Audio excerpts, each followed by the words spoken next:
अच्छा, आप में से वो लोग कौन है जिनका हैकाथॉन 1 कंप्लीटेड है? सबका कंप्लीटेड ना? अब हम 2 पे जा रहे हैं। 2 के लिए आज का एक छोटा सा इंट्रोडक्शन आपको मोहसिन भाई ने और मिस ने दिया। तो हैकाथॉन 2 का अगर आप स्टार्ट देखें तो बहुत ही ये कह सकते हैं सिंपल स्टार्ट है। एक आपने कंसोल ऐप बनानी है पाइथन में, और उस कंसोल ऐप का प्रोग्राम क्या होगा? To do app. कितने लोगों को क्लियर है टू डू ऐप क्या है? सबको पता है, एक लिस्ट ऐड होती जा रही है। लेकिन अगर आप इस डॉक्यूमेंट को देखें, इस डॉक्यूमेंट में टू डू ऐप को भी थोड़ा सा रिक्वायरमेंट के साथ बताया हुआ है। लेकर आना टू डू ऐप नीचे।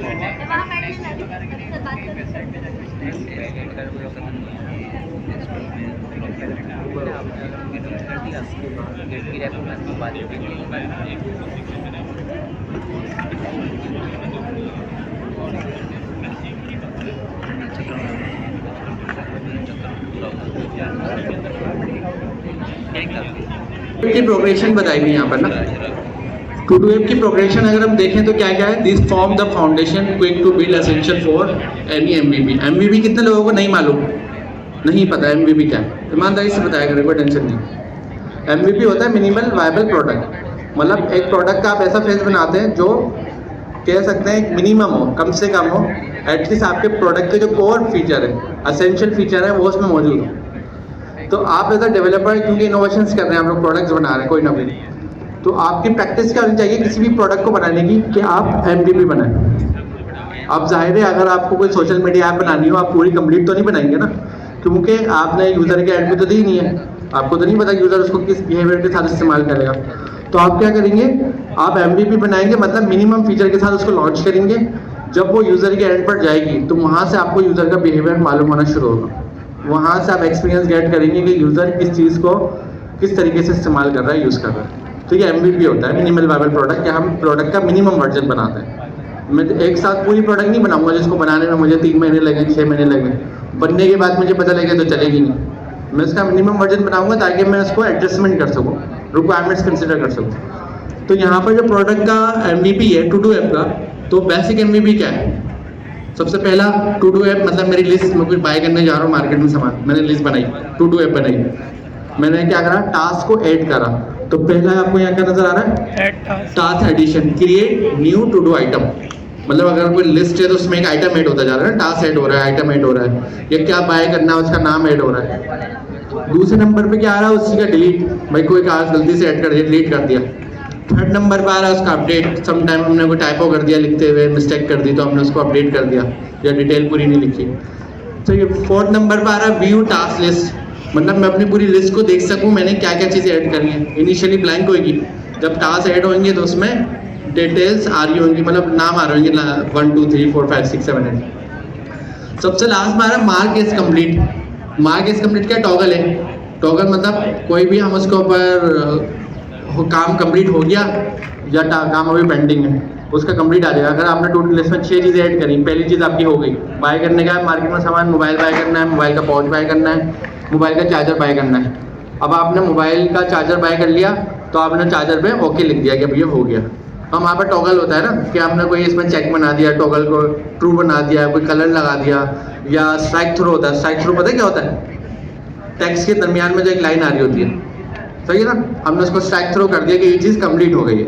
तो इस तरीके से हम क्या कर सकते हैं? अपनी टू डू ऐप के एसेंशियल फीचर जो उसके MVP में आते हैं उसको कंप्लीट कर सकते हैं। अब आपने क्या बनानी है हैकाथॉन 2 के अंदर? क्या बनाना है? To do app. एक बार रिपीट करें, क्या बनानी है? To do app. अब जो टू डू ऐप है उसको बनाने के मल्टीपल फेज हैं, phase 1, phase 2, phase 3, phase 4, phase 5। अब टू डू ऐप के अंदर में क्या फीचर होंगे? शुरू में आपको क्या रखना है? Essential feature, add, delete, update, view और मार्क एज कंप्लीट। ये 5 एसेंशियल फीचर है आपने टू डू ऐप में रखना है। ये आपका कौन सी मिनिमम प्रोडक्ट हुए। अभी जो आपको हैकाथॉन के फेज मिलेंगे, फेज 1 2 3 4 5, वो अभी हम देखेंगे थोड़ी देर में। अभी तो हम ये देख रहे हैं बनाना क्या है, पहले वो तो पता लगेगा, हमें पता लग गया टू डू बनाएंगे। टू डू का मिनिमम वर्जन पे हमें पता लग गया क्या हमें किस तरीके से बनाना है। अब हम इसमें एक स्टेप आगे आते हैं। हम कहते हैं यार टू डू ऐप तो बन गई है, अब थोड़ा सा इसको एडवांस करा जाए।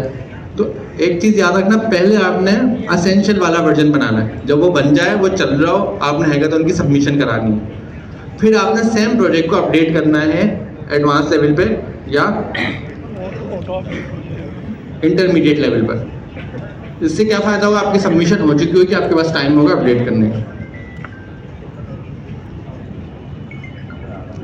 ठीक है, अब हम इंटरमीडिएट लेवल पर आए। इंटरमीडिएट पर हमने क्या करा, हमने कहा एक काम करते हैं, कुछ चीज़ों को कैटेगराइज कर लेते हैं। क्योंकि हम जब मार्केट में कुछ बाइंग करने जाते हैं तो टू डू लिस्ट होना तो अच्छी बात है, लेकिन समटाइम होता नहीं, पहले ये लेना है, दूसरे नंबर पर ये, थर्ड नंबर पर प्रायोरिटीज या टैगिंग ऐसा करते हैं ना। आपके पास कुछ भी होता है तो हम टैगिंग करते हैं, प्रायोरिटीज बनाते हैं। तो एक ऑप्शन हमारे पास यहाँ प्रायोरिटीज और टैगिंग का भी आ गया कि हम कैटेगरीज को अलग अलग प्रायोरिटाइज कर लें, हाई, मीडियम, लो, इस तरीके से उसको हम इजीली प्रायोरिटाइज कर लें। या तो कुछ लेबलिंग करते हैं कि भाई ये चीज़ जो है मेरी असेंशियल है, मेरे काम से रिलेटेड, ये चीज़ घर वालों से रिलेटेड है, ये चीज़ मेरे इससे रिलेटेड है। तो हम क्या कर सकते हैं, टू डू ऐप को एक कोई भी प्रायोरिटाइज के लिए कुछ भी ऐड कर सकते हैं। लेवल हो सकता है, प्रायोरिटी नंबर हो सकता है 1 2 3 4 5 6, या क्या हो सकता है, या तो कोई कलर दे दें, green colour, high medium low का टैग दे दें, ये हाई आइटम है, ये मीडियम है या लो है। उससे ये फ़ायदा होगा, अगर आपका बजट ना हो, आइटम लो कैटेगरी का हो, तो आप उसको छोड़ सकते हैं। इस तरीके से आपने एक फीचर ऐड कर दिया। दूसरे नंबर पे आपने क्या फीचर ऐड करा, फिल्टर, सर्चिंग का। भाई इतनी बड़ी लिस्ट है, अगर वो 20 25 30 100 आइटम, तो फिल्टर होना चाहिए कोई ना कोई। मैं उस पर टेक्स्ट लिखूँ, वो सर्च करके ला दे मेरी टू डू के अंदर से। या आपने सेकेंडरी लेवल पे कर दिया। अब सर्चिंग में फिल्टर कौन कौन से हो सकता है, एक स्टेटस का फिल्टर हो सकता है सर्चिंग में कि भाई कौन कौन से टू डू मेरे कंप्लीटेड है, उसका मैंने सर्च बना लिया। मैंने क्या करा, फिल्टर पे क्लिक करा, बटन आए बहुत सारे। मैंने एक बटन था जिसका नाम क्या था, कंप्लीटेड वाला, उस पर चेक करा, सिर्फ वो आइटम आ गया जो कंप्लीटेड है। ताकि क्या हुआ, ये फिल्टर होकर आ गया। मेरे पास 100 आइटम थे, 5 बाय कर चुका हूँ, अब मुझे देखना है भाई कौन से कंप्लीटेड है, तो मैंने फिल्टर लगा दिया। दूसरे नंबर पर फिल्टर आ गया हमारे पास, एक तो हमारे पास हो गया प्रायोरिटी बेस पे कि हमने फिल्टर करा कि कौन कौन से कंप्लीटेड है। सेकंड नंबर पर फिल्टर आ गया कि भाई हमें किसी डेट के हिसाब से देखना है, आज के दिन के, कल के दिन के, एक हफ्ते पहले। तो फिर दायरा में ये वाला फीचर थोड़ा बड़ा है। डेट अगर ऐड करनी है तो फिर तो टास्क ऐड करते वक्त डेट भी ऐड हो। ऐसे कि ना, जब मैं टास्क ऐड कर रहा हूँ तो उस वक्त डेट टास्क के साथ, जैसे मैंने कहा मुझे लैपटॉप बाय करना है, तो लैपटॉप के साथ डेट भी डेटाबेस में बैकग्राउंड पे जा रही हो, ताकि जब फिल्टर लगाएं बैकग्राउंड से मुराद है, डेटाबेस से मुराद है डेट जा रही हो टास्क के साथ उसी वक्त। तो जब हम फिल्टर लगाएं तो डेट के साथ फिल्टर कर सकते हैं। तो इस तरीके के 2-3 फिल्टर आप अपने हिसाब से लगा दें। एक सर्चिंग का बार बन जाएगा, एक फिल्टर का लग जाएगा। फिल्टर के बटन्स होते हैं। फिर आपके पास क्या आएगा, सॉर्टिंग आ गई टास्क की। आपने कहा भाई प्रायोरिटी या अल्फाबेटिक या रीऑर्डर। सॉर्टिंग क्या होती है कि आपके पास ऊपर बटन बने हुए सॉर्टिंग के। एक सॉर्टिंग है डेट की, आपने डेट पे क्लिक करा, डेट वाइज लिस्ट आ गई।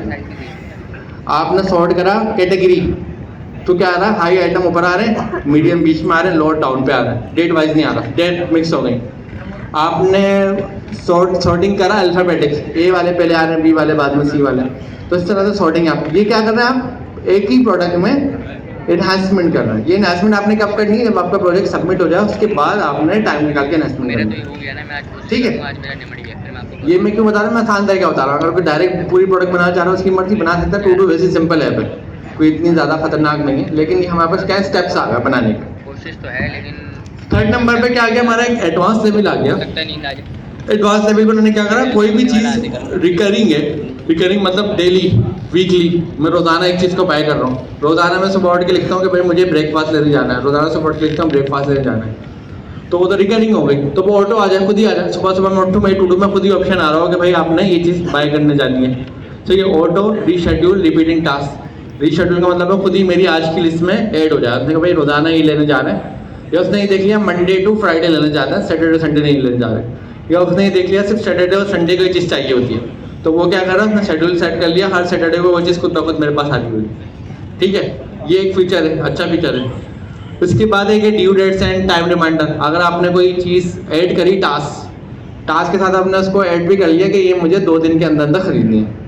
अब वो क्या करेगा, वापस जैसे 2 दिन होने वाले होंगे, 1 घंटे पहले या 1 दिन पहले आपको रिमाइंडर करेगा कि ये चीज़ आपने बाय नहीं करी। उसको कैसे पता लगेगा बाय नहीं करी, कौन बताएगा? रिमाइंडर आएगा, उसके पास कोई नोटिफिकेशन। अगर मैंने कोई प्रोडक्ट ऐड करी अपनी टू डू में, उसके साथ डेट ऐड हो गई, एक चीज़ हो गई। दूसरे नंबर पे क्या ऐड हो गया, उसके साथ ड्यू डेट मैंने ऐड कर दी, फिर मुझे 2 दिन में या 1 हफ्ते के अंदर बाय करनी है। ठीक है, अब जो रिमाइंडर चलेगा उसको कैसे पता लगेगा मैंने बाय नहीं करी? सर उसको हमने टास्क कंप्लीट नहीं किया होगा ना सर। हमने टास्क कंप्लीट नहीं करा होगा तो जाहिर है वो बाय नहीं हुआ। जब तक मैं टास्क मैं बाय करूंगा तो मेरा मैनुअल काम है, मुझे उसको कंप्लीट करना है। टॉगल का कोई बटन होगा, टॉगल करूंगा और वो कंप्लीट हो जाएगा। सही है। तो ये 2 ऐप के 3 हमारे पास लेवल है। जो लास्ट लेवल है वो इंटेलिजेंट फीचर है। सेकंड लास्ट जो है हमारे पास वो ऑर्गेनाइजेबल मतलब यूजिबिलिटी के अकॉर्डिंग है, और पहला जो है वो कोर एसेंशियल्स है। तो इसको हम बोलते हैं MVP 1, MVP 2, MVP 3।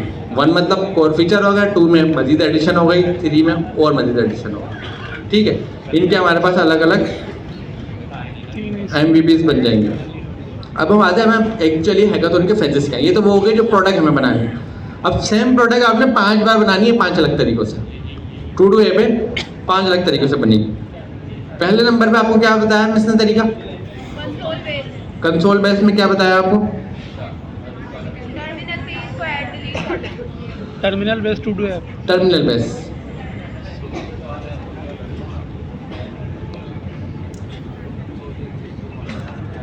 अपडेट करवाना पड़ेगा, और अगर हम चाहें तो टास्क जो है वो अपडेट करवा सकते हैं और डिलीट कर सकते हैं। ये सारी फंक्शनलिटी हमें कंसोल बेस पे रखनी है। और एक शो लिस्ट हमें वो बटन लगाना पड़ेगा जो हमारे टास्क हम ऐड कर चुके हैं तो वो उसकी लिस्ट शो कर दे इस तरह से। अच्छा, किस किस के समझ में आ गया कंसोल जो अभी मैंने समझाया है? कंसोल बेस हैंड रेस कर दिया। और यानी आप कंसोल ऐप बना लेंगे? कंसोल ऐप फर्स्ट फेज तो कंप्लीट हो जाएगा। जो बना लेंगे जरा हाथ खड़ा करें। सही। और बाकी जिन्होंने हाथ खड़ा नहीं किया वो भी सोच रहे हैं। सही। रीजनिंग करेंगे जितनी देर में हम रीजनिंग करेंगे उतनी देर में हम बना भी देगा क्लोड। चले कंसोल बेस समझ में आ गई। कंसोल बेस का ऑप्शन क्या है हमारे पास? फेज 1। और ये तो डेडलाइन आपको ड्यू डेट नजर आ रही है, ये तो जा चुकी। ये थी फैकल्टी के लिए जो कोऑर्डिनेटर साहब के मेरे बराबर में बैठे हुए और मेरे लिए हम सबके लिए डेडलाइंस थी। सही, आप लोगों के लिए डेडलाइन नहीं होंगी। ठीक है, वो हम आपको बता देंगे क्या हो। लेकिन आप लोग प्रोएक्टिव चलें, पहले से चीज़ें बनाएं ताकि जब हम कोई डेडलाइन अनाउंस करें तो आप आगे हों, बल्कि आप उसको अपडेट कर रहे हो, इन्हांस कर रहे हो। क्योंकि चीज़ बनी हुई हो तो फिर आपकी फ़ायदा क्या होगा, आपको टाइम मिल जाएगा और टाइम में हम पढ़ाई कर लेंगे अपनी अच्छी।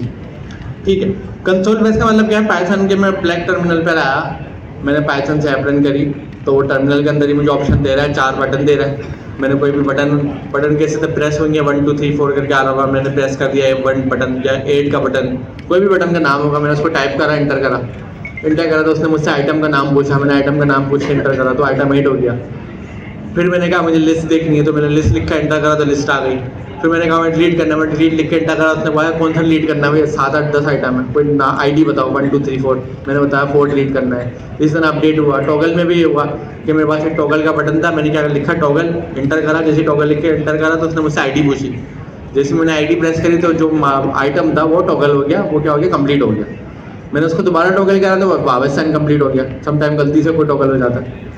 ठीक है, तो ये कहाँ चल रही है? सारा कंसोल पर चल रहा है। इसमें कोई यूज़र इंटरफेस ग्राफिक्स वाला नहीं है, इसमें यूज़र इंटरफेस टर्मिनल वाला है। वो भी यूज़र इंटरफेस होगा ना टर्मिनल वाला, लेकिन वो ग्राफिकल नहीं, वो कमांड लाइन है। अब हम एक स्टेप आ गया है, नेक्स्ट पे बनानी सेकंड। अब फेज 2 के बारे में आपको अभी थोड़ी देर पहले बताएगी। फेज 2 में और फेज 1 के दरमियान में आपको क्या एडिशनल डिफरेंस नजर आ रहा है? फेज 1 CLI बेस्ड था और सेकंड जो है वो फेज 2 जो है वो proper full stack web application, जबकि फेज 1 जो है वो सिर्फ कंसोल बेस ऐप था। फेज 2 में आपके पास फ्रंट एंड भी बन रहा है नेक्स्ट.जेएस में। फेज 2 में आपके पास बैक एंड आ रहा है फास्ट API पे। फेज 2 के अंदर आपके पास डेटाबेस है जो आपने नियॉन पे रखा हुआ है, और साथ में SQL मॉड्यूल है जो फास्ट API के साथ ही मिलकर चलेगा। तो मतलब एक बैक एंड है, एक फ्रंट एंड है और एक डेटाबेस, 3 टियर, 3 आपके पास टियर है। 3 टियर आर्किटेक्चर बोलते हैं इसको। कितने लोगों को मालूम है 3 टियर आर्किटेक्चर क्या होता है? और कितने लोगों को 3 टियर का नहीं पता? नहीं पता, कुछ तो खुद से सर्च कर लिया करो यार। तो इस कंप्लीट ऑफिस साइज का आपको इंटरव्यू में नहीं मरवा देना आप हमें, कहीं जाओ बोले सर ने तो ये चीज़ बताई नहीं है हमें, आप हमारे सर से पूछ लें, कॉल कर लें उनको। हम आपकी तारीफ़ें कर रहे थे, हम बोलते हैं इतने माशाल्लाह से टैलेंटेड स्टूडेंट हो जो हैं भी, लेकिन ऐसा भी तो नहीं करें ना कि हम तारीफ़ करते हुए सोचें। सो ये 3 टियर चले, मैं कोई डायग्राम से दिखा देता हूँ।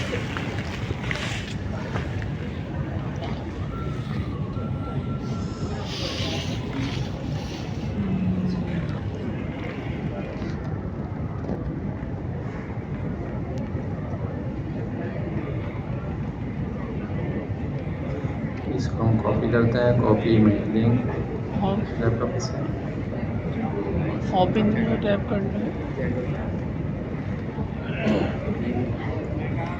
ये आ गया। क्या नजर आ रहा है? क्लाइंट टियर मतलब फ्रंट एंड, एप्लीकेशन टियर मतलब बैक एंड, डेटाबेस टियर मतलब जहां पे डेटा कंटेन करता है। ये जो क्लाइंट टियर है इसको हम क्लाइंट भी बोलते हैं, इसको हम फ्रंट एंड भी बोलते हैं, इसको हम यूजर इंटरफेस भी बोलते हैं। सही, समझने वाले की नहीं कोई भी नाम है। आसान जबान में यूजर फेसिंग। ये जो एप्लीकेशन टियर है इसको हम बैकएंड भी बोलते हैं, इसको हम बिजनेस लेयर भी बोलते हैं। बिजनेस लेयर क्यों बोलते हैं? क्योंकि रिक्वायरमेंट तो सारी यहाँ लिखते हैं, फ्रंट एंड तो सिर्फ एक्सेस कर रहा है, सारा तो बिजनेस यहाँ पर है, उसको हम बिजनेस लेयर भी बोलते हैं। इसको हम डोमेन भी बोलते हैं। डोमेन बिजनेस को दूसरा अल्फाज जो है डोमेन का होता है। डोमेन का मतलब कौन सा बिजनेस है, दरमियान वाले को हम डोमेन भी बोलते हैं, बैकएंड भी बोलते हैं, एपीआई भी इसी को बोलते हैं हम। तो ये बिजनेस भी इसी को बोलते हैं, सारे नाम इसी का आ जाता है। डेटाबेस जो है वो हमारे पास एक सेपरेट टियर है, जो एक सिक्योर चीज़ होती है जिसका एक्सेस हर किसी के पास नहीं होता, क्योंकि उसमें इंपॉर्टेंट चीज़ है, डेटा है।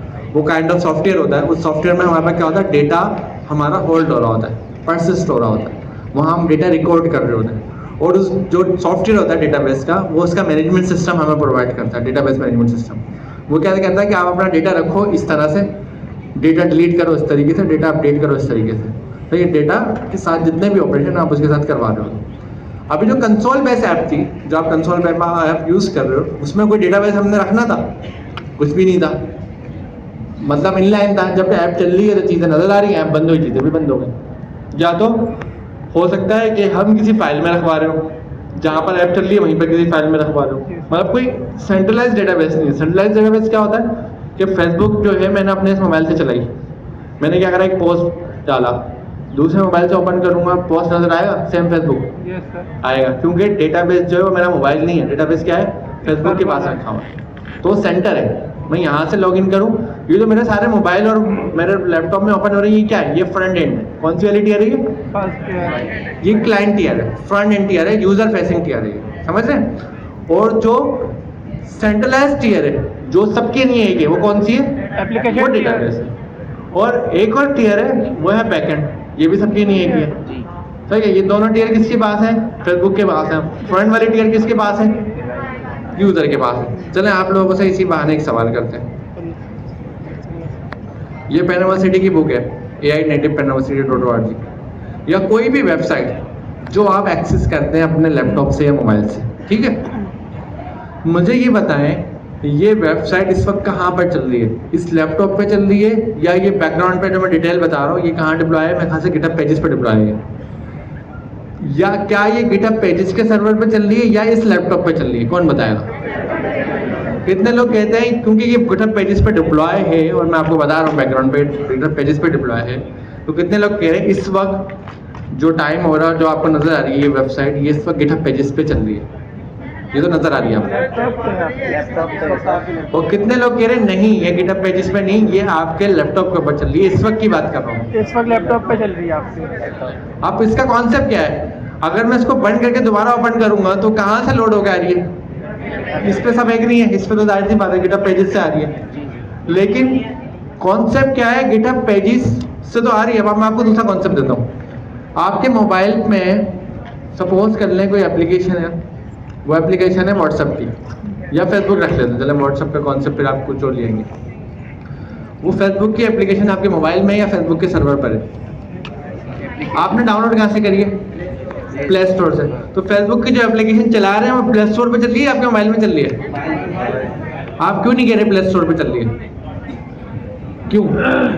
डाउनलोड कर लिया ना हमने, डाउनलोड हो गया। आप कह रहे हैं प्ले स्टोर से मैंने डाउनलोड करी, लेकिन वो मेरे मोबाइल में चल रही है क्योंकि मेरे मोबाइल का कंप्यूटर यूज़ कर रही है, मेरे मोबाइल की रैम यूज़ कर रही है, मेरे मोबाइल का इंटरनेट यूज़ कर रही है, मेरे मोबाइल की स्टोरेज यूज़ कर रही है, मतलब मेरे मोबाइल का हार्डवेयर यूज़ हो रहा है।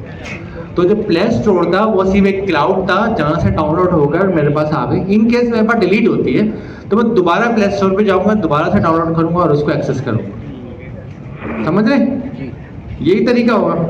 यही सेम चीज़ वेब पर है, ये रखी हुई गिटहब पेजेस पर है, लेकिन जब मैंने इसकी वेबसाइट पे इसका URL लगा के एंटर करा तो वहाँ से डाउनलोड होके कहाँ गई, मेरे पास वेब पर आ गई। अब मैं इसको बंद करूँगा, दोबारा ओपन करूँगा तो दोबारा डाउनलोड होकर आएगी।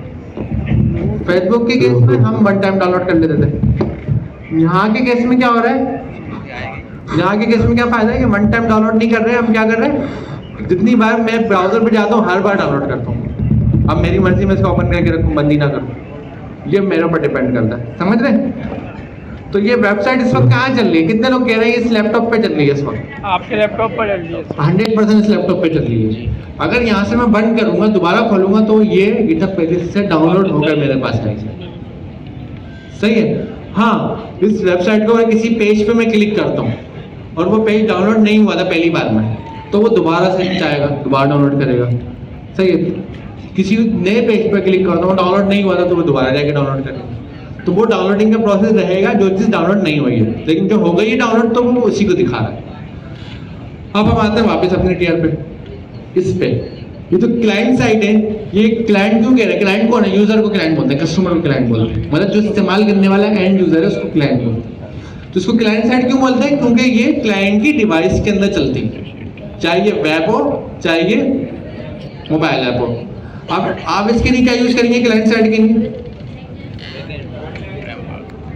आपके पास यहाँ पे रिक्वायरमेंट में क्या लिखा हुआ है? नेक्स्ट.जेएस। आपकी रिक्वायरमेंट में लिखा हुआ है नेक्स्ट.जेएस आप यूज करिए। ठीक है, अब हम आते हैं एक और दूसरी टीयर पे। वो क्या है? एप्लीकेशन, बिजनेस, बैकएंड, एपीआई, आप उसको जो भी नाम देना चाहें। अब ये जो बैकएंड का टीयर है, इसके ऊपर देखो बनाया हुआ भी इन्होंने सीपीयू है, मशीन बनाई हुई है। ये बैकएंड का टीयर कहाँ चल रहा है? सर्वर पर। सर्वर का है। जिस ऑर्गेनाइजेशन के पास वो एप्लीकेशन है उसने क्या करा हुआ है? किसी कंप्यूटर डिवाइस के ऊपर इस एप्लीकेशन को रन करा हुआ है, जैसे आप अपने लैपटॉप में करते हैं, उन्होंने कंप्यूटर पे करा हुआ है। वो 24 घंटे चल रहा है और वो कनेक्ट है किसी नेटवर्क से। तो क्या होता है, ये जो फ्रंट एंड है ये किसको कॉल करता है? उस वाले सर्वर पे जो वहां रखा हुआ है।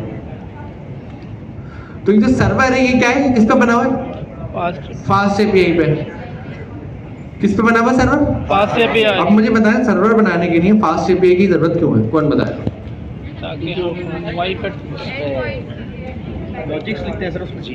कितने लोगों को पता है कि सर्वर बनाने के लिए फास्ट एपीआई का इस्तेमाल करने की रियल रीजन मुझे मालूम? कौन बताया? ताकि वहीं पर टेस्टिंग भी की जाए। फास्ट के मैं बोल रहा हूँ एक कॉन्क्रीट रियल रीजन। तो ये कुर्सी पे आप बैठे हुए, इसका मतलब ये थोड़ी ब्लू है तो बैठे हुए या स्ट्रॉन्ग है तो बैठे हुए। कुर्सी पे आप इसलिए बैठे हुए, इसकी स्ट्रॉन्ग कोर पार्ट क्या है? कि कुर्सी के 4 पाए हैं, उस पर मैं बैठ सकता हूँ, ये स्ट्रॉन्ग कोर पार्ट है। बाकी जो है उसकी फीचर्स है। तो फास्ट एपीआई का यूज करने का एक कोर मकसद क्या है? बैकएंड के ऊपर सर कनेक्टिविटी है फ्रंट एंड की बैक एंड से, सारी लॉजिक कैसे लेंगे, क्या है मुझे ये बताएं। लॉजिकली एक चीज मुझे नजर आ रही है, माइक है, मुझे पता है कि आवाज कैसे आ रही है स्पीकर में, ये माइक का तार उसमें जा रहा है, वहां से यहाँ जा रहा है। तो मैं कहूँगा एम्पलीफायर का काम क्या है? माइक की आवाज को अपने पास कंज्यूम करना, स्पीकर को यूज करना, उसके हिसाब से पैरामीटर सेट करना। ठीक है, मुझे नजर आ रहा है चीज, मुझे क्लियर है। तो कितने लोगों को ये वाली बात क्लियर नहीं है कि बैकएंड पे क्या होता है? ईमानदारी से बताएं, कोई डर नहीं है। बैकएंड पे ये क्लियर नहीं है, मतलब एक क्लियर ट्रांसपेरेंट पिक्चर नहीं है मेरे पास। बस मुझे पता है हाई लेवल ये बैकएंड है, ये चलता है, इस पर फास्ट एपीआई लगती है, लेकिन मुझे एक्चुअल नहीं रीजन पता। कितने लोग कह रहे हैं नहीं मालूम? सर टेस्टिंग पर। और कितने लोगों को एक्चुअल रीजन मालूम है? तो फिर कितने कम लोग को हैंडल्स कर रहे हैं? दोबारा से पूछ रहा हूँ, कितने लोगों को नहीं पता? मतलब ऑलमोस्ट इस पे नहीं वाले हैं। अब यहाँ पे आप कॉन्सेप्ट देखें, प्रोग्रामिंग लैंग्वेज हम जानते हैं, पाइथन सपोज कर लेते हैं। अगर प्रोग्रामिंग लैंग्वेज में कोई भी चीज़ बार बार इस्तेमाल करनी हो, क्या यूज़ करेंगे? रीयूजेबिलिटी के लिए सबसे कोर पार्ट क्या है? फंक्शन रख लिया हमने, फंक्शन का नाम हमने कोई भी रख लिया, या तो हमने कहा गेट, कोई भी हमने नाम रख लिया। हम इसका नाम सपोज कर लेते हैं किसी स्पेसिफिक सर्च का फंक्शन बना लिया हमने, ठीक है, ये बन गया। अब मुझे ये बताएं फंक्शन का काम क्या है। फंक्शन का काम है डेटाबेस के अंदर से डेटा सर्च करना, सही है। और क्या डेटा सर्च करना, सपोज कर लेते हैं हम क्या कर रहे हैं, टू डू ऐप का लिस्ट चेक कर रहे हैं। ये मैं एक ऐसे रैंडम लिख रहा हूँ समझाने के लिए, ये कोई कोड नहीं है, ये वाली लाइन जो है कोई कोड नहीं है, समझाने के लिए लिख रहा हूँ। फंक्शन का काम क्या है, कॉन्सेप्ट क्या बना रहे हैं, डेटाबेस से टू डू की लिस्ट लानी है, ये फंक्शन का काम है। सर्च के बजाय हम लिख देते हैं टू डू, सही है, ये टू डू ही कर देता है, ये टू डू का काम है। ये क्या करेगा, डेटा को सर्च करेगा, टू डू लिस्ट ला के दे देगा। अब इस फंक्शन में आर्गुमेंट पैरामीटर क्या लेंगे आप इसके अंदर कोई भी आर्गुमेंट ले लेंगे। आपने कहा भाई लिस्ट सर्च करनी है ना, तो यहाँ से लिस्ट का आर्गुमेंट ले लिया, ठीक है। क्या सर्च करना वो आ गया, आर्गुमेंट आ गया, कोई भी आ गया, एक्स वाई जेड। अब इस फंक्शन को पाइथन में कॉल करने के तरीके क्या है,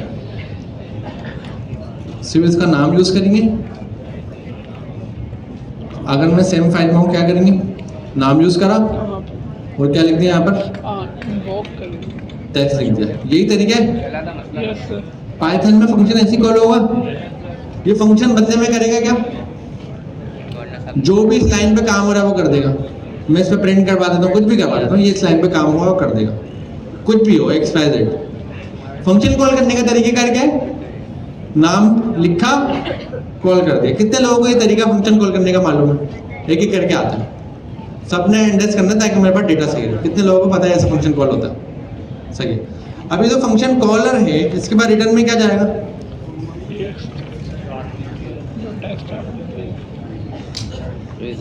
हम यहाँ से लेके आ गए, हमने कहा प्रिंट रिजल्ट, प्रिंट के बजाय रिटर्न कर देते हैं। अभी छोड़ दें लाइन नंबर 2 में क्या हो रहा है, हम सपोज कर रहे हैं कुछ सर्च होकर आ रहा है। अब ये जो रिटर्न रिजल्ट है, समझ रहे, रिटर्न रिजल्ट, ये रिजल्ट किसको मिलेगा, जो फंक्शन को कॉल करेगा। कितने लोगों को ये पता है कि जो फंक्शन को कॉल करता है रिटर्न उसको मिलता है।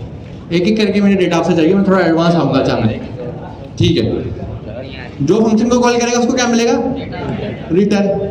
रिटर्न क्या आएगा, डेटा टू डू लिस्ट में टेक्स्ट सर्च हुआ, सर्च हो गया, लिस्ट कहाँ पे आ गई, किसके पास आ गई लिस्ट, जिसने कॉल करा है।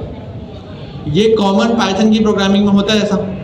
कितने लोग इस पूरे कोड को देखकर परेशान नहीं, बोल रहे हमें मालूम है, समझ में आ रहा है, समझ में। अब दूसरी चीज भी आपको समझ में आएगी थोड़ी देर में। अगर मैं सेम फाइल में हूं तो फंक्शन कॉल करने का तरीका क्या है, ये वाला आ जाएगी, वापस आ जाएगी, सच में ही चलेगी, आ गई। अगर मैं सेम फाइल में हूं तो फंक्शन कॉल करने का तरीका ये, अगर मेरी फाइल चेंज हो, सेम लैपटॉप है, सेम फोल्डर है, फाइल चेंज हो तो फंक्शन कॉल करने का तरीका क्या है, मॉड्यूल बनाएंगे, ये फंक्शन दूसरे फाइल में इंपोर्ट करेंगे और कॉल कर लेंगे। इंपोर्ट वाला तरीका कितने लोगों को पता है, सबको पता है। अब एक स्टेप आगे आता है। अब मुझे ये बताइए तो फंक्शन है ये किसके लैपटॉप में लिखा हुआ है, मोहसिन भाई के लैपटॉप में। मोहसिन भाई के लैपटॉप में क्या फंक्शन लिखा हुआ है, टू डू का। अब मोहसिन भाई ने कॉल करना था, उन्होंने क्या करा, अपनी सेम फाइल में कॉल करा। दूसरी फाइल में कॉल करना था, क्या करा, इंपोर्ट करके कॉल कर लिया। अब मिस गुलजार के पास भी एक लैपटॉप है, जो दूसरा लैपटॉप है। अब अगर मिस गुलजार मोहसिन भाई के लैपटॉप का टू डू का फंक्शन कॉल करना चाह रही है, कैसे होगा। अब मुझे बताएं क्या ये तरीका है कि आपके लैपटॉप में लिखा हुआ फंक्शन मैं अपने लैपटॉप से कॉल करूं। कॉल का मतलब क्या, मैं कॉल करूंगा वो चलेगा, उसका रिटर्न मेरे पास आएगा, यही मतलब है ना। क्या ये सब भी तरीका है, क्या तरीका है, क्या तरीका है, एपीआई बनानी पड़ेगी। ये तो तरीका है ना। एक्चुअली जब भी हम सेम लैपटॉप में थे ना, तो उसने नाम को ढूंढ लिया। नाम कैसे ढूंढा, टू डू, उसने देखा क्या ये रहा, टू डू कॉल कर लिया। दूसरी फाइल में थे तो हमने इंपोर्ट करके बता दिया यहाँ रखा हुआ। एक्चुअल प्रॉब्लम क्या है, जगह को ढूंढना कि रखा हुआ क्या है। फंक्शन कौन मसला नहीं है, फंक्शन रखा हुआ क्या है, ये मसला है। सेम फाइल में मैंने लिखा टू डू, ब्रैकेट लगाया, उसको ऊपर ही नजर आ गया। दूसरी फाइल में जाके टू ब्रैकेट लगाया तो मैंने इंपोर्ट के थ्रू बताया यहाँ रखा हुआ, तो उसको पता लगा इस फाइल में इस लोकेशन पे ये फंक्शन रखा हुआ है। एग्री कर रहे हैं? अब अगर मिस गुलजार अपने लैपटॉप से मोहसिन भाई के लैपटॉप का फंक्शन कॉल करेंगी तो मिस गुलजार के लैपटॉप को क्या चाहिए, मोहसिन भाई का लैपटॉप कौन सा है, कहाँ रखा हुआ है, एड्रेस जो जगह दो, फिर उसमें फंक्शन क्या रखा हुआ है, सब बताओ मुझे। यही है ना? तो ये तो कम्युनिकेशन के लिए तरीका होता है, वो कौन सा होता है? नेटवर्क। ये तो इंटरनेट आप इस्तेमाल करते हैं, ये क्या है? ये प्रोटोकॉल है। प्रोटोकॉल क्या है? मतलब जिस तरह आप अपने घर से गवर्नर हाउस आने के लिए रोड इस्तेमाल करते हैं, इसी तरह इंटरनेट आपके मोबाइल से दूसरे सर्वर से बात करने का प्रोटोकॉल है। आपके लिए जो रोड है, इसी तरह मोबाइल दो कंप्यूटर के लिए इंटरनेट रोड है, प्रोटोकॉल है। जिस तरह आपके लिए रोड जो है वो प्रोटोकॉल है। आप प्रोटोकॉल कौन सा फॉलो करते हैं? रोड का। उस प्रोटोकॉल पे आप गाड़ी में बैठ के घर से निकलते हैं, गाड़ी में बैठ के तो जो आपकी गाड़ी है वो क्या है? HTTP। सही है। इस तरीके से इन्होंने क्या करा, अब मिस गुलजार को क्या चाहिए? मिस गुलजार यूज करेंगे HTTP। HTTP क्या हो गया? इंटरनेट को इस्तेमाल करेगा, इंटरनेट से कोई प्रोटोकॉल यूज करेगा। प्रोटोकॉल पे क्या चीज़ आ गई? रोड आ गया, और रोड के ऊपर चलने वाली गाड़ी। अब इंटरनेट तो एक ही है, लेकिन गाड़ी कौन सी है? HTTP। गाड़ी में बहुत सारी है। इसका मतलब ये है एक्चुअल प्रोटोकॉल जिसके थ्रू डेटा जाएगा और डेटा वापस आएगा, या जिसके थ्रू आप घर से निकले गाड़ी में बैठ के और आप वापस जाओगे। इस प्रोटोकॉल की खासियत क्या है? इस प्रोटोकॉल को जब आप इस्तेमाल करेंगे तो ये जिसकी जगह से, जिस सोर्स से कॉल होगा, ये उसका जवाब भी वहीं पर जाके देगा, जो काम फंक्शन में होता है। जिसने कॉल करा जवाब उसी को मिलता है। इसी तरह HTTP को जो कॉल करेगा, कॉल जाएगी, फिर जवाब भी वापस उसी के पास आएगा। समझ रहे हैं? हजारों लोग HTTP कॉल कर रहे हैं, लेकिन जिसने कॉल करी जवाब उसके पास जाएगा, उसका अपना जवाब। अब ये तो फंक्शन है, इसको और उसके ऊपर में HTTP कैसे लगाऊं ताकि मिस गुलजार सर मोहसिन के लैपटॉप का इस फंक्शन को कॉल कर सके? कैसे लगेगा? इसके लिए हमारे पास आएगी फास्ट API। फास्ट API में क्या यूज हो रहा है? स्टारलेट बैकग्राउंड में। फास्ट API जो क्लास है ना, उसके पीछे स्टारलेट यूज हो रहा है। तो फास्ट API का आप क्या करेंगे? आप इस तरह से डेकोरेटर लगाएंगे। फास्ट API का कोई डेकोरेटर होगा इस तरह ऐप के नाम का, उसके अंदर आप बताएंगे।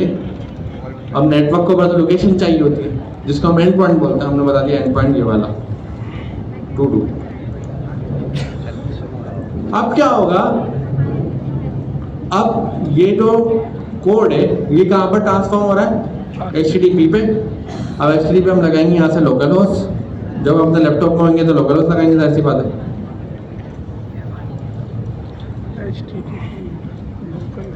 लगा दिया लोकल होस्ट। कोई ना कोई पोर्ट आती है, ये तरीका होता है लोकल होस्ट का। 8000 3000 160 जो भी, इस पर स्लैश लगे और क्या आ जाएगा? To do. अब मुझे ये बताएं, ये जो टू डू था, ये वाला एड्रेस था, ये क्या है? ये मेरे लैपटॉप का एड्रेस है। किसके लैपटॉप का? हर किसी के पास लैपटॉप है, उसके पास ये वाला एड्रेस है। लोकल होस्ट मतलब मेरी अपनी बात हो रही है। लोकल होस्ट के अगर आप बैकग्राउंड पे जाएं, हो क्या रहा होता है? एक्चुअली में आप अपने घर पे ही बैठे हुए और आपको अपने घर से कोई चीज़ उठानी है, लेकिन यूज़ क्या करना है? Network protocol.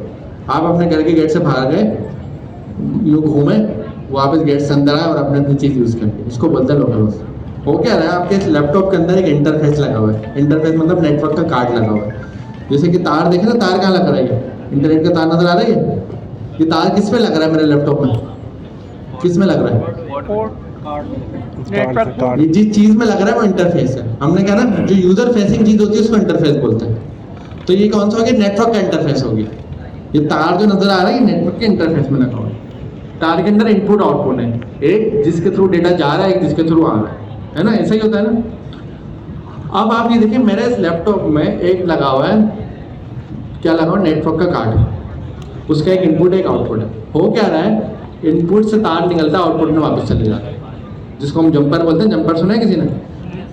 जिसको हम बोलते हैं लूप, या हम इसको बोलते हैं सेल्फ लूप। मतलब मैंने अपने आप को अपने आप से कनेक्ट करा। या किसी ने एक्सटेंशन बोर्ड देखा है, उसका प्लग उसी के बोर्ड में लगा दो, समझ लें। इसको हम क्या बोलते हैं? इसको हम बोलते हैं लोकल होस्ट। लूप बैक मतलब मैंने अपने आप से ही अपने आप को कनेक्ट कर दिया। तो आपके लैपटॉप में कार्ड लगा हुआ है और वो कार्ड क्या करता है, आपस में अपने आप को कनेक्ट करता है। मैं आपको यहाँ से दिखा भी देता हूँ। मैंने लिखा है यहाँ पे एक कमांड लिख रहा हूँ, मैं एंटर कर रहा हूँ। इस कमांड का मैं टॉप दिखाता हूँ आपको। IP config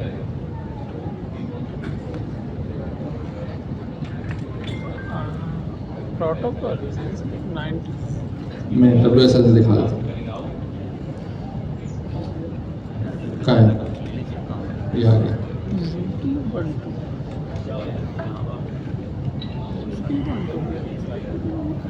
1 2 3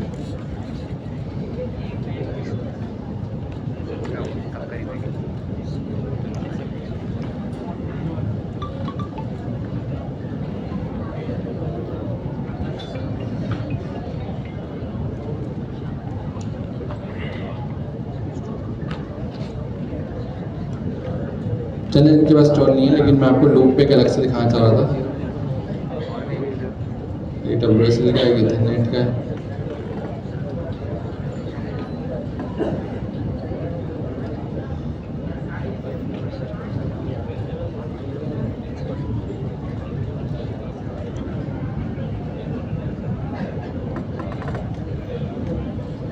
DNS के साथ कनेक्ट है,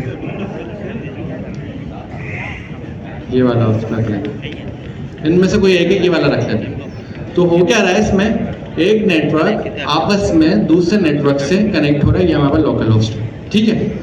अब प्रॉब्लम क्या है, मेरे लैपटॉप से कनेक्शन निकला, वापस कहाँ पे आ गया, लोकल होस्ट में क्या आ रहा है, मेरे लैपटॉप से कनेक्शन निकला, वापस मेरे लैपटॉप के साथ वो कनेक्ट हो गया। इसको हम लोकल होस्ट कहते हैं। ये जब कामयाब है जब ये फंक्शन मेरे अपने लैपटॉप पे कहीं और रखा हुआ, लेकिन मैं किसके थ्रू चला रहा हूँ, नेटवर्क के थ्रू। अब मैं कहूँगा मेरे पास ही तो रखा हुआ है, मुझे क्यों लोकल होस्ट चाहिए? क्या जवाब है इसका? इसका जवाब ये है कि मैं अभी डेवलपमेंट कर रहा हूँ।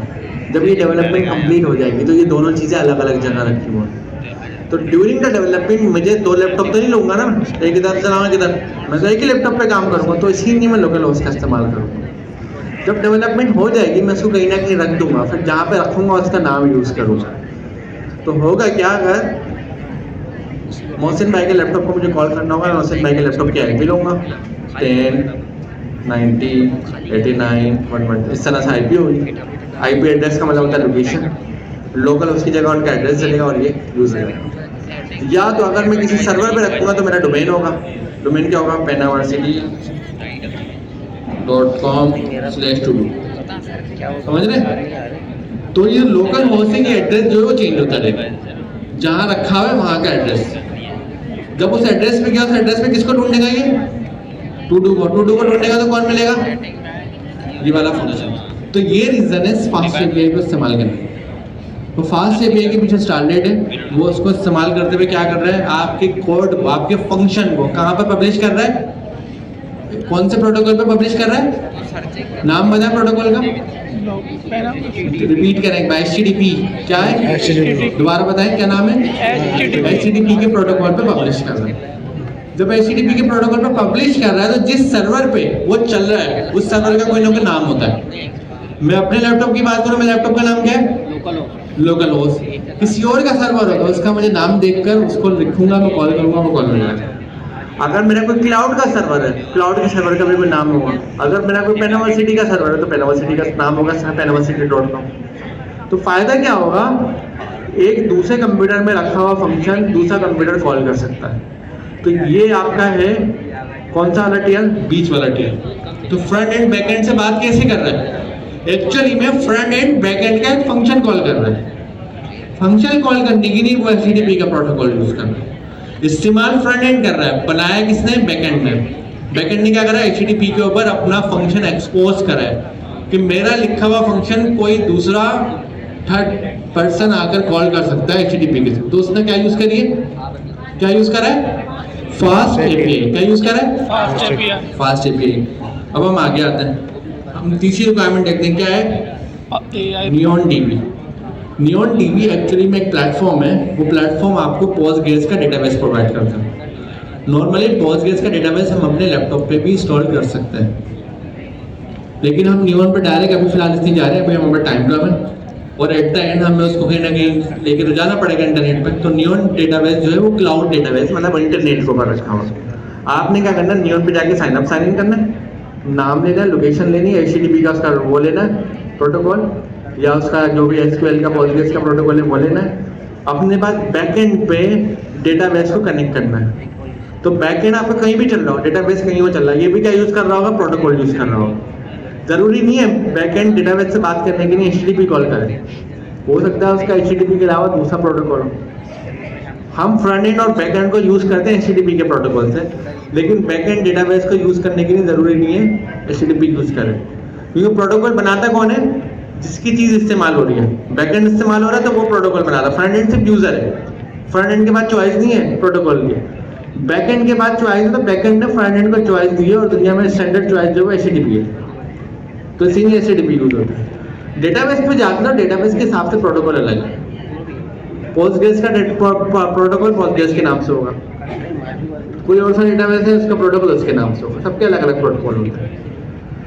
तो ये जो हमारा फास्ट API है ये किसको कॉल करेगा, नियॉन DB। नियॉन DB क्या रखा हुआ है, एक सेपरेट एंटिटी क्लाउड के ऊपर रखी हुई है। फास्ट API क्या रखा हुआ है, जब मैं काम कर रहा हूँ तो मेरे लैपटॉप में जब मैं काम कंप्लीट कर लूंगा तो उसको मैं कहीं डिप्लॉय कर दूंगा। डिप्लॉय क्या करूंगा, कोई भी ऐसा प्लेटफॉर्म जो क्लाउड पे मुझे फास्ट API को डिप्लॉय करने की सर्विस दे रहा हो।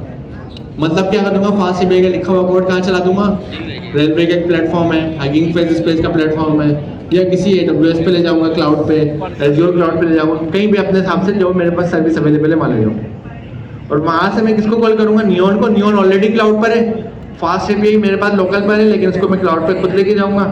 नेक्स्ट.js मेरे पास लोकल पर है लेकिन उसको मैं वर्चुअल पे डिप्लॉय करके क्लाउड पे उसको ले जाऊंगा। तो तीनों चीज़ें कहाँ रखी हुई इंटरनेट के ऊपर, बैक एंड, फ्रंट एंड और साथ में डेटाबेस। आपस में कॉल कैसे कर रहा है, फ्रंट एंड बैक एंड को HTTP के प्रोटोकॉल से थ्रू कॉल करता है। एक्चुअली में फ्रंट एंड बैक एंड का फंक्शन कॉल करता है, दरमियान में प्रोटोकॉल HTTP है, क्यों, दोनों कंप्यूटर अलग है। इसी तरीके से बैक एंड डेटाबेस को कॉल करता है, दरमियान में प्रोटोकॉल होगा, जो भी डेटाबेस यूज कर रहे हैं उसका प्रोटोकॉल होगा। उसके पास क्या होगा, डेटाबेस के पास भी सॉफ्टवेयर लिखा हुआ है, वो डेटाबेस वालों ने खुद लिखा हुआ है, वो हमें बस बताया हुआ है कि मुझे इस्तेमाल करने का तरीका ये है। तो हम एक्चुअली में डेटाबेस के सॉफ्टवेयर को यूज़ कर रहे हैं। डेटाबेस में जो अपने पास सॉफ्टवेयर यूज़ कर रहा है, एक्चुअली में वो मुझसे डेटा लेकर अपने पास होल्ड करता है, परचेस करता है और वापस देता है, होल्ड करता है, परचेस करता है, वापस देता है। सेम वही काम अगर मैं आपको रजिस्टर लेके बिठा दूँ, मैं आपको डेटा बताता रहूँ, आप लिखते रहो और आप मुझे एक तरीका बता दो, आप बोलो मुझसे अगर डेटा बताना तरीका ये, डेटा रीड करना तरीका ये, डेटा रीड करवाना तरीका ये, उसी का हमने सॉफ्टवेयर बना दिया, बना बनाया यूज़ कर रहे हैं पोस्टग्रेस। तो नियॉन DB ने अपने पास पोस्टग्रेस का डेटाबेस, नियॉन DB क्लाउड हो गया, उसके अंदर सॉफ्टवेयर कौन सा हो गया, डेटाबेस मैनेजमेंट का पोस्टग्रेस, और पोस्टग्रेस के पास कोई ना कोई स्टोरेज है, मतलब जहाँ पर वो डेटा स्टोर करता है। तो ये हमारा कौन सा आर्किटेक्चर हो गया, कितने टीयर हो गई, 3 टीयर। फ्रंट एंड क्लाइंट की डिवाइस में, बैक एंड कहीं पे होस्ट हुआ हुआ डेटाबेस जहाँ से नियॉन पे रखा हुआ अभी हमारे केस में। तो ये 3 डिफरेंट टीयर हैं जो आपस में कनेक्ट हैं, समझ रहे। अब अगर मुझे कोई बिजनेस की चेंजेस करनी हुई कहाँ करूँगा, बैकएंड पे। बिजनेस किससे बात कर रहे हैं, डेटाबेस से, डेटा रखने के लिए, मंगवाने के लिए, रीड अपडेट डेट करने की। फ्रंट एंड का है, सिर्फ कस्टमर फेसिंग है, कस्टमर को जो चीज़ दिखानी है या कस्टमर को जो एक्सेस देना है वो फ्रंट एंड है। फ्रंट एंड पे जो चीज़ें हैं उसका जो काम हो रहा है वो बैक एंड पे हो रहा है। तो फ्रंट एंड जब भी चलेगा तो बैक एंड को, HTTP को, उसकी API को, उसको API बोलेंगे ना, तो API का टर्म यहीं से आया। जो अभी हम ये सारी बात कर रहे थे यहाँ पे, जो हमने HTTP लगाया है, ये बनी है API, एप्लीकेशन प्रोग्रामिंग इंटरफेस, इसको हमने API बोला है। एक्चुअली में ये HTTP के प्रोटोकॉल को यूज़ करके एक REST प्रोटोकॉल बना हुआ है, उस REST को यूज़ करते हुए एक्चुअली में बैकग्राउंड पे फंक्शन कॉल हो रहा है। ये जो REST API का प्रोटोकॉल होता है ना, इसकी सबसे बड़ी ब्यूटी है कि ये स्टेटलेस होता है। स्टेटलेस मतलब क्या है, जो फंक्शन भी स्टेटलेस होता है। मुझे ये बताएंगे तो टू किसी ने कॉल करा, सही है, थोड़ी देर बाद कोई और आके टू कॉल करता है नीचे वाली लाइन में, क्या दोनों के आपस में कोई ताल्लुक है, क्या फंक्शन को याद है थोड़ी देर पहले एक भाई साहब टू कॉल करके गए, फंक्शन को इससे लेना देने की। तो फंक्शन बाय डिफॉल्ट क्या होता है, स्टेटलेस होता है, मतलब उसके पास कोई जगह नहीं है सामान रखने की, मतलब डेटा रखने की। फंक्शन को स्टेटफुल बनाता है डेवलपर। कैसे स्टेटफुल बनाएगा, वो यहाँ पर एक वेरिएबल रख लेगा, सही है, उस वेरिएबल में जब भी फंक्शन चलेगा डेटा पर उसको स्टोर करेगा, वो मेक श्योर करेगा कि डेटा डिलीट ना हो, तो उसको हम बोलते हैं स्टेटफुल। तो स्टेटफुल डेवलपर खुद बनाता है, बाय डिफॉल्ट स्टेटलेस होता है, ठीक है। तो इसीलिए जो एपीआई की कॉलिंग होती है, ये जो हम करते हैं, ये भी स्टेटलेस होती है। स्टेटफुल आपको बनानी है, इसके लिए हमारे पास सॉकेट्स आते हैं, हमारे पास इवेंट स्ट्रीमिंग्स आती हैं, वो इसी का एक अपडेटेड वर्जन है जो हमने खुद अपने लिए बनाया, मजबूरी के तहत हमें यूज़ करना है। जैसे कि व्हाट्सएप चैट है, व्हाट्सएप चैट के लिए एपीआई का काम तो नहीं चलेगा, तो बार बार मैसेज आ रहे हैं, इसके लिए क्या चलेगा, सॉकेट चलेगा। तो सॉकेट हम कभी देखेंगे तो वहाँ पर आएगा। एमसीपी सर्वर हम जब पढ़ेंगे कुछ टाइम बाद, उसके लिए क्या होगा, उसके लिए इवेंट स्ट्रीमिंग चलेगी, सर्वर सेंड इवेंट जिसको हम बोलते हैं, सही है, एसएसई सर्वर सेंड इवेंट। तो ये सारे टॉपिक आपके वहाँ पर हो जाएंगे। तो ये हमारा क्या है, हैकाथॉन 2, जिसमें आपने फ्रंट एंड, बैक एंड और डेटाबेस। अब आपने से किसी ने सवाल नहीं करा, आपने फास्ट एपीआई बता दिया, नेक्स्ट बता दिया, नियॉन डिग्री बता दी कि एसक्यूएल मॉडल क्या है। कौन किसका सवाल है, एसक्यूएल मॉडल क्या है? सवाल है तो ईमानदारी से पूछो, सवाल पूछते हुए नहीं घबराओ, दोबारा से पूछो किसका सवाल है, एसक्यूएल मॉडल क्या है? सही है। अब आपको मैं कॉन्सेप्ट दे रहा हूँ। फास्ट एपीआई की एपीआई को, मतलब फास्ट एपीआई ने क्या करा, मेरे फंक्शन को एचटीटीपी पे ले आया और एक प्रोटोकॉल पे उस पर आ गया एंड पॉइंट मतलब /to do। जो भी मैंने यहाँ पे लिखा है, एक्चुअली मैं जो भी यहाँ में लिखूंगा उस पर आ गया, और जिस जगह पे मेरा सर्वर है उसका नाम और /to do आ गया, सही है। ये फास्ट एपीआई यूज़ हो रही है। फास्ट एपीआई को यूज़ करने वाला कौन है, क्लाइंट। मतलब इसकी जो एपीआई है इसको कौन यूज़ करे, क्लाइंट। क्लाइंट कौन है, कोई भी एंड यूज़र, आप हो, कोई भी कस्टमर। अब क्लाइंट से एक्चुअली में जो टू डू कॉल हो रहा है, वहाँ से एक पैरामीटर भी तो आ रहा है ना, हमने यहाँ से आर्गुमेंट ले रहे हैं, टेक्स्ट ले रहे हैं। अजान के बाद हमें क्लास ख़त्म करनी है, तो इसलिए सिर्फ 2 मिनट दे देना ताकि मैं टॉपिक कंप्लीट कर लूँ। मुझे पता है मगरिब में नमाज का टाइम हमारे पास अच्छा खासा होता है, लेकिन फिर भी उसका बड़ा शॉर्ट टाइम स्पेंड होता है, ठीक है। अब आपने अच्छा एक कॉन्सेप्ट जो है ना, ये आता है, ये जो 3 टियर है बनाने का फ़ायदा क्या है, बड़ा आसान कॉन्सेप्ट है। एपीआई लिखी है हमने, क्यों लिखी है, एपीआई में क्या फंक्शन है, फंक्शन किस पे करा, एचटीटीपी पे एक्सपोज कर दे, कोई भी कॉल कर सकता है। स्टेटलेस है, वो तो हमें पता है स्टेटलेस, स्टेटफुल क्या होता है। स्टेटलेस मतलब हम डेटा कहीं अपने पास मेमोराइज नहीं करा रहे, मतलब रख नहीं रहे, डेटाबेस में जाने वाला है क्या। एक होता है कि हमने कि वेरिएबल में रखवा के उसको याद नहीं करवा रहा है कि अभी कोई आया था कॉल करके गया था, वो सारी कहानी अपनी कर, फ़ायदा समझे। क्लाइंट के पास कौन कौन सा वर्जन है बताएं, कौन कौन सा वर्जन है, मोबाइल का, मोबाइल ऐप। दूसरा वर्जन कौन सा हमारे पास, वेब का। तीसरा वर्जन भी कोई हो सकता है, कोई आ जाए। कितने सारे क्लाइंट हैं। बैकएंड क्या है हमारे पास, एक। अब अगर मैं फेसबुक मोबाइल से यूज़ करूँ या वेब से यूज़ करूँ, वो सिर्फ इंटरफेस है। वो क्या है, सिर्फ और सिर्फ इंटरफेस है। एक्चुअली में जो बैकएंड यूज़ हो रहा है वो रखा हुआ उनके सर्वर पर। बैकएंड एक बार बनाओ, फ्रंट एंड जितने चाहो बनाते रहो। एपीआई यूज़ होनी है तो एक एपीआई को कोई भी इस्तेमाल कर सकता है, एक फ़ायदा हो गया। डेटाबेस का फ़ायदा बता दो। बैकएंड एक बनाया, एक ऑर्गेनाइजेशन ने, कंपनी ने, बैंक है, बैंक ने क्या करा, आपको ऑनबोर्ड करा, ऑनबोर्ड का मतलब अकाउंट क्रिएट करा, बैंक की एप्लीकेशन क्रिएट हो गई। बैंक की एप्लीकेशन क्या होगी, बैकएंड। जो आप इस्तेमाल कर रहे हैं वो क्या हो गया, mobile app, front end. Backend की बिजनेस का लिखा हुआ है बैकएंड पे, डेटा कहाँ जा रहा है, डेटाबेस। समझ गए। अब तरीक़ेकार क्या है, तरीक़ेकार ये है, अब एक नई चीज़ आती है। बैंक जो है एक और एप्लीकेशन बना रहा है जिसमें वो ये देख रहा है कि किसने क्या फ्रॉड करा है, किसने या फ्रॉड का डेटा कुछ भी एक्सपायर।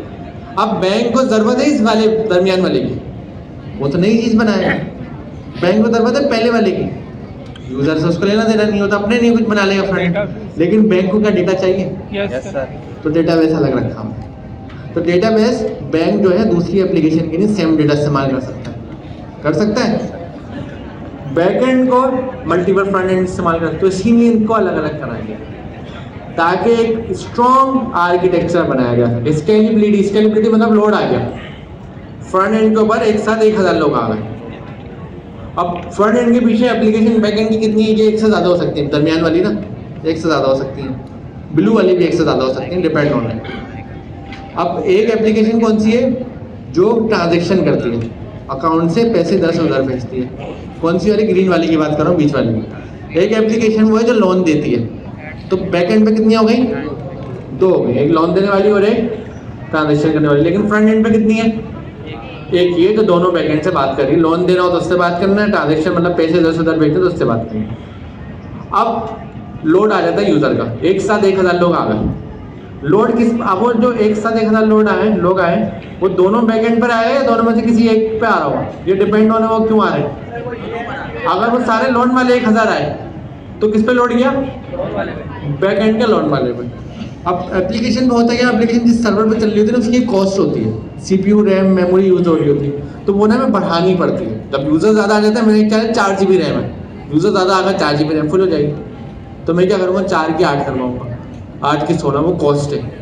तो वो मैं किस पे करूँगा, लोन वाले पे या ट्रांजेक्शन वाले पे? लोन वाले पे, क्योंकि लोन वाले पे लोड आया। तो ये अलग अलग करने के लिए मुझे क्या फ़ायदा होता है, मेरा आर्किटेक्चर जो है वो स्ट्रॉन्ग हो जाता है। ये इसका सबसे बड़ा बेनिफिट है 3 tier आर्किटेक्चर का। तो आप लोगों को 3 tier कितने लोगों को समझ में आ गया? ये तो दरमियान वाली लेयर एक से ज़्यादा हो सकती है, ये तो नीली वाली एक से ज़्यादा हो सकती है, ये तो ऑरेंज वाली एक से ज़्यादा हो सकती है, आप हो सकती है ना, मोबाइल ऐप है, सब अलग अलग है। तो इसका मतलब है कितना फ्लेक्सिबल आर्किटेक्चर है। आपकी हर चीज़ रीयूज है, डेटाबेस रीयूज है, बैकएंड रीयूज है, फ्रंट एंड रीयूज है, हर चीज़ अपने स्टैंडर्ड के मुताबिक बनी हुई है। डेटाबेस इतनी रीयूज है, मैंने कोई और एप्लीकेशन बनाई, सेम डेटा चाहिए, मैं सेम डेटाबेस कॉल करूँगा। नहीं, दूसरे बैंक का वो तो अलग ही कहानी है ना, आप तो बिजनेस की बात कर रहे हो, आप जो बात कर रहे हो बिल्कुल सेपरेट बात है। सही है, यहाँ तक कहानी समझ में आ गई? अब मुझे ये बताएं, अब एसक्यूएल मॉडल के ऊपर बात चल रही है। एसक्यूएल मॉडल का कॉन्सेप्ट क्या है भाई, प्रॉब्लम क्या है? ये जो फ्रंट एंड है, ये फ्रंट एंड बैक एंड से बात कर रहा है। फ्रंट एंड कौन है? यूज़र, आप में कोई भी। अब फ्रंट एंड से डेटा क्या चाहिए हमें? To do list. To do list का डेटा किसके पास जा रहा है? Back and. बैक एंड किसके पास रखवा रहा है? डेटाबेस के पास। अब एक मसला है, कस्टमर ने डेटा सही दिया या नहीं दिया, इसको कौन वैलिडेट करेगा? कस्टमर से मांगी हमने ईमेल, कस्टमर ने ईमेल की वजह पता नहीं क्या दे दिया। एक हैकिंग भी होती है। हैकिंग में क्या होता है, कस्टमर ने क्या करा, टैक्स के बजाय कुछ हैकिंग का टैग दे दिया। अब वो हैकिंग का टैग क्या है, जहाँ पर भी जाएगा वहाँ से क्या करेगा, कुछ खराब कर देगा।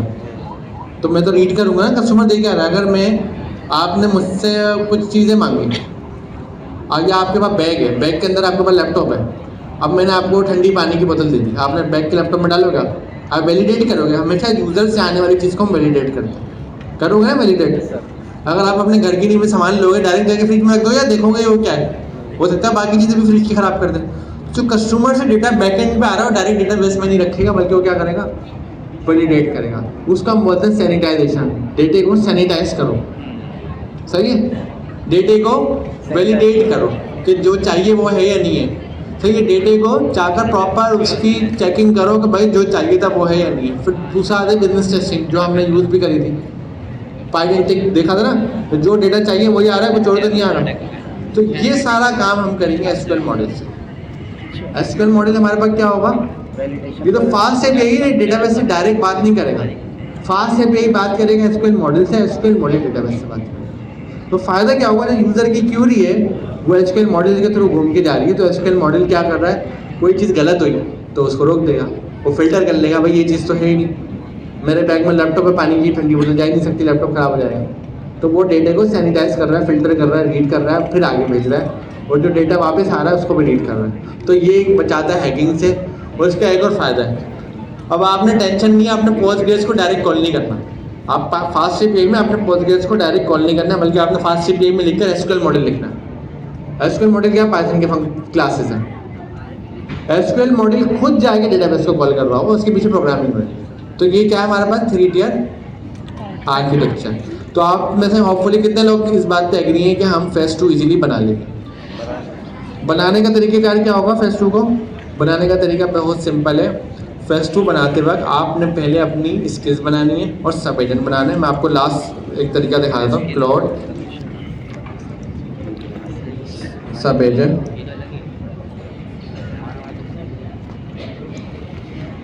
सब एजेंट गिटअप।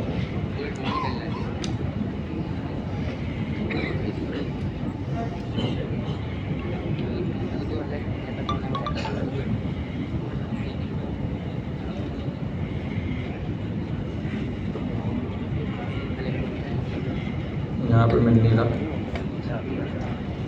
मैं अपने पास दिखा देता हूँ, लेकिन मेरा लॉगिन यहाँ पे नहीं हुआ। कहाँ दिखा देता हूँ मैं?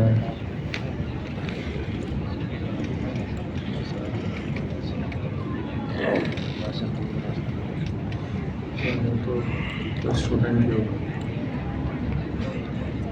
मैं आपको एक बहुत इम्पॉर्टेंट तरीका बता रहा हूँ जो आप लोगों ने यूज़ करना चाहिए। इसमें बुक राइटिंग का प्रोजेक्ट हमारा क्या रखा था?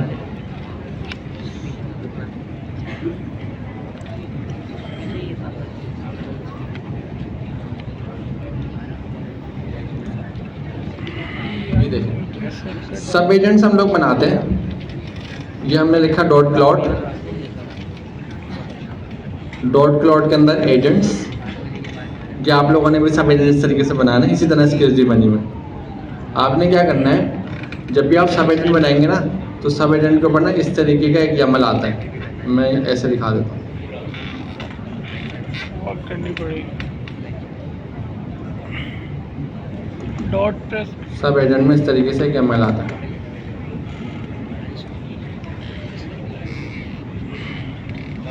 ये अभी इस तरह नजर नहीं आ रहा है, एक्चुअली में ना की वैल्यू होती है। की वैल्यू कैसे होती है? की कॉलन वैल्यू। जिस तरीके से नेम और डिस्क्रिप्शन मॉडल्स है ना, इस तरीके से स्किल्स का भी कॉलन होता है। यहाँ पे नजर आ रहा है आपको छोटा सा। तो आपने क्या करना है, क्लाउड पे जाना है, एक कमांड लिखनी है /agents। जैसे इंटर करेंगे वो आपसे एजेंट का नाम पूछेगा। आप उसको एजेंट का नाम बताया, front end developer, back end developer, database engineer, जो भी आप बताना चाहते हैं। आपने नाम बताया कि आपने उसको प्रॉम्प्ट दे दिया, वो पूरा आपने एजेंट बना दिया। अब वो एजेंट कौन है? आपका वर्कर है। इसी तरीके से आपने स्किल्स बना दी। स्किल्स क्या बना दी? फास्ट API, SQL मॉडल, और कौन कौन सी बना दी? पोस्टग्रेस का डेटाबेस की, टेस्ट केसेस की, अलग अलग टेस्ट ड्रिवन डेवलपमेंट की, 5, 6, 7 आपने स्किल्स बना दी। ठीक है, अब आप क्या कर रहे हैं, स्किल्स बनाने के लिए आपने प्रॉम्प्ट देना पड़ेगा। तो ये स्किल्स बनाने के लिए कोई कमांड नहीं है, प्रॉम्प्ट। आपने स्किल्स बना ली, प्रॉम्प्ट देगी कैसे मैंने आपने कहा भाई क्लाउड स्किल्स यूज बनाओ, ये डिटेल है, ये डॉक्यूमेंटेशन है, सारी सब उसको दिया, एंटर करा, उसने स्किल्स बना दी, लोकेशन आपने देखी, सही बनाई, बन गई। फिर आपने कहा सब एजेंट बनवाया, सब एजेंट के लिए /agent की कमांड। अब सब एजेंट में ही आपने स्किल्स का एक टैग लगाना है, और जितनी भी आपकी स्किल्स हैं जो उस एजेंट की नहीं है, जैसे फ्रंट एंड डेवलपर का हो गया, फ्रंट एंड डेवलपर की कौन कौन सी स्किल्स है? Next.js की। बैक एंड डेवलपर हो गया, कौन कौन सी स्किल है? Fast API, Postgres, SQL model, expire, सारी स्किल्स आ गई। वो आपने इसको कॉलन कॉमा लगा के दे दी। इसका तरीका आप इसकी डॉक्यूमेंटेशन देख लेना, उसमें बड़ा अच्छे से बताया हुआ। स्किल्स को बनाने का एक आसान तरीका है। एक्चुअली देखें, कॉन्सेप्ट देखें। स्किल्स क्या है? मेरे पास एक स्किल्स का फोल्डर है डॉट क्लाउड के अंदर, ये आ गया नजर स्किल्स का फोल्डर। इस फोल्डर में देखें बहुत सारी स्किल्स रखी हुई हैं। तो ये बनेंगी कैसे? मैं जाऊंगा क्लाउड पे, प्रॉम्प्ट दूंगा, प्रॉम्प्ट में लिखूंगा स्किल्स बनाओ, वो बना देगा। स्किल्स किसकी बनाई? फ्रंट एंड की, बैक एंड नहीं, fast API, front end back and के तो सब एजेंट बनना चाहिए। फास्ट API की इसकी सारी हमने स्किल्स बना दी। ठीक है, अब स्किल्स बनाते हुए प्रॉम्प्ट क्या लिखें, ये सवाल है भाई। जितना बेहतर आपको प्रॉम्प्ट मिल सकता है आप लिखें। फिर भी बेस्ट प्रैक्टिस क्या होनी चाहिए? क्या हम ऐसा काम करें, एक स्किल्स बनाए जिसका काम ही हो स्किल्स कैसे बनती है, उसकी स्किल्स ही यही हो कि स्किल्स कैसे बनती है। मतलब मैं एक स्किल्स बनाऊं, वो स्किल में फ्रंट एंड बैक एंड या फास्ट API नहीं बनाऊं, बल्कि वो स्किल में बनाऊं यही कि स्किल्स बनाने का बेहतर तरीका क्या है, समझ लें। और जब भी एक बार उसको बना के रख लूँ, फिर जब भी मुझे स्किल्स बनानी हो, मैं बोलूँ इसको यानी स्किल्स को इस्तेमाल करते हुए इस टॉपिक के ऊपर स्किल्स बनाऊँ। इसी तरीके से क्लाउड के आप गिटहब पे जाओ, अभी इस लैपटॉप से मुझे मिली नहीं, क्लाउड स्किल्स गिटहब दिखा देता हूँ। एंथ्रोपिक है, हाँ इसकी तो एंथ्रोपिक की रेप करना, ये आ गई। इसके अंदर है कि क्रिएट स्किल्स। देखें इसकी मैं इसको ना सिंपल क्लोन करूँगा, क्लोन करके इसके स्किल्स के फोल्डर में जाऊँगा। मैं स्किल्स के फोल्डर के अंदर जैसे मैं जाऊँगा, मुझे यहाँ पे एक स्किल मिलेगी जिसका नाम है स्किल्स क्रिएटर। इसको मैं डाउनलोड करके अपने पास कॉपी पेस्ट कर लूँगा इस फाइल को, स्किल्स क्रिएटर को। मैं क्या करूँगा, अपने क्लाउड की ग्लोबल फाइल में डॉट क्लाउड में स्किल्स के नाम का एक फोल्डर बनाऊँगा। इसको रेपो का अलग जगह क्लोन करूँगा, वहाँ से स्किल्स क्रिएटर का फोल्डर कॉपी करूँगा और स्किल्स क्रिएटर का फोल्डर कॉपी करके अपने स्किल्स के फोल्डर में रख दूँगा। फिर प्रॉम्प्ट दूंगा, प्रॉम्प्ट में बोलूँगा स्किल्स क्रिएटर को यूज़ करते हुए इस टॉपिक के ऊपर ये सारा मटेरियल इस्तेमाल करते हुए मेरी स्किल्स बनाओ, तो अच्छी स्किल्स बना दें। फिर मैं सब एजेंट लिखूंगा, सब एजेंट के अंदर ये वाली स्किल जो है, सब एजेंट के ऊपर यमल का ऊपर ऑप्शन आ रहा होगा, इसमें स्किल्स के नाम का टैग लगेगा। लिखने के बाद कोलन लगा के जो सब स्किल्स हैं उसके अंदर ऐड करते रहना। ये सिंपल तरीका है। तो आपने जाकर पहले प्रोजेक्ट नहीं बनाना हैकाथन 2 का, आपने स्किल्स और सब एजेंट्स बनाना है। जब आप स्किल्स और सब एजेंट बना लेंगे उसको फिर रिव्यू करना मल्टीपल टाइम। जब ये हो जाए फिर आप अपना एक प्रोजेक्ट बनाना स्पेककिट प्लस से, और जहाँ पे प्रोजेक्ट बनाओ वहाँ पे स्किल्स और सब एजेंट की जो फाइल्स हैं इसको कॉपी पेस्ट कर लेना, क्योंकि वन टाइम बिल्ड है। इसको कहीं गिटहब पे रख लेना एक ही बार बना के, और दूसरे दोस्तों से भी शेयर कर लेना, या आपस में बांट लेना। फ्रंट एंड का आप बना लो, बैक एंड का आप बना लो, जैसे भी सही लगे, क्योंकि स्किल्स तो एक वन टाइम है ना, वन टाइम एफर्ट से वो, या उसको इम्प्रूव करवा लेना। क्या करना, उसको कॉपी पेस्ट करना अपने जहाँ किसमें स्पेककिट प्लस के प्रोजेक्ट के डॉट क्लाउड के फोल्डर के अंदर, फिर आना, फिर उसको बताना ये मेरी रिक्वायरमेंट है, कॉन्स्टिट्यूशन बनाओ, ये बनाओ, ये बनाओ, और सब एजेंट और स्किल्स को यूज़ करना। आपका प्रोजेक्ट बहुत फास्ट बनेगा, टोकन भी बच जाएंगे। जहाँ अभी आपके टोकन लग रहे हैं 1 हफ्ता लग रहा है, वहाँ पे आपका 1 दिन में काम हो जाएगा। अगर स्किल्स और सब एजेंट होते हैं ना, तो जो आपका हैकाथन 1 है, हैकाथन का 1 का प्रोजेक्ट विद इन 3 आवर्स पूरा बन सकता है कंप्लीट, जिसमें रैक भी होगा, जिसके अंदर बुक भी होगी, अगर स्किल्स और सब एजेंट आपके पास है। इतना फ़ायदा है इसका। और जो 3 आवर में बनेगा ना, उसमें आपके टोकन ज़्यादा नहीं लेगा, बहुत लिमिटेड टोकन लेगा। कहाँ आपने पूरा हफ्ता लगा दिया, इतने सारे टोकन लगा दिए। तो स्किल्स और सब एजेंट का फ़ायदा क्या है कि ये रीयूज़ हो सकते हैं। एक बार बना लिए, कॉपी पेस्ट करके रखते रहो, आपस में शेयर करते रहो और वो उसको यूज़ करते रहो। तो हैकाथन 2 में आपने क्या करना है, स्किल्स और सब एजेंट बनाना है। हैकाथन 2 की डेट हम अनाउंस करेंगे, दरमियान में आपके पास टाइम, आप अपना स्किल्स और सब एजेंट का काम शुरू रखें। बनाना चाहें तो प्रोजेक्ट बना भी लें 1 और 2, फिर हम जैसी डेडलाइन अनाउंस करें आप सबमिट करा दें। तो thank you miss, thank you sir Mohsin, और आप लोगों का भी शुक्रिया आने के लिए। अल्लाह हाफिज़। और जो संडे नाइट की क्लास है वो लोग रुक जाए, क्योंकि आपकी क्लास है प्रॉपर। सो मंडे इवनिंग वाले जो है उनकी क्लास है वो रुक जाए। कोऑर्डिनेटर्स मिल के जाना ना।